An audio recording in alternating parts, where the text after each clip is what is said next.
and gentlemen, Adam McKay, director and adapted screenplay for The Big Short.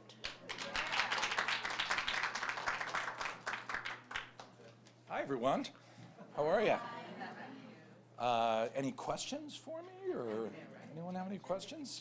You know, I don't think you're going to see the same kind of crisis that we had with the housing collapse, but I think what's clear from everything I've read and learned from the economists I've spoken to is that the banks have gotten way bigger. They're 35 to 40% bigger than they were during the collapse. The ratings agencies, who I find highly culpable for what happened, are actually 3 times bigger than they were. So, you know, Dodd-Frank did some good things, but it's clear the problem is still in front of us.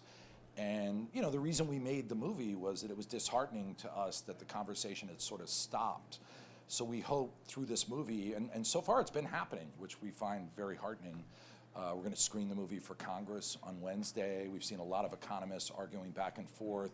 But most of all, we're seeing regular people participate in the conversation. So it's clearly a subject, it's clearly a problem that isn't over with, and we hope our movie can kind of push it further.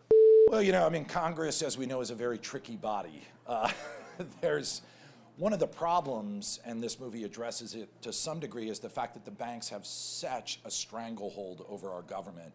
What you really saw in the early 80s was that lobbying increased tenfold, 100-fold.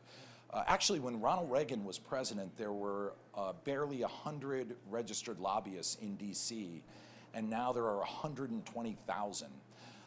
So that's really the big issue. So the way I've been talking about this is not a right-left issue.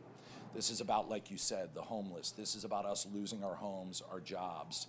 And that's what we're trying to emphasize, is that your constituents, whether you're a Republican or a Democrat, could lose everything because of this. That's true. We had some people over to eat waffles. I don't know. What do we mix it up with? I think we go Belgian waffles the actual day. You know, what's great is that I know it's a boring answer, but it's great that people are paying attention to our movies. So we don't really think about which movie is going to win what, but we're happy that movies that are dealing with entrenched power, corruption, like Spotlight, like our movie, are being considered. So we're just happy about that. Whatever wins, wins, and we are thrilled to be a part of this. Sorry, guys, we do have to wrap it up. Okay. All right. Thanks.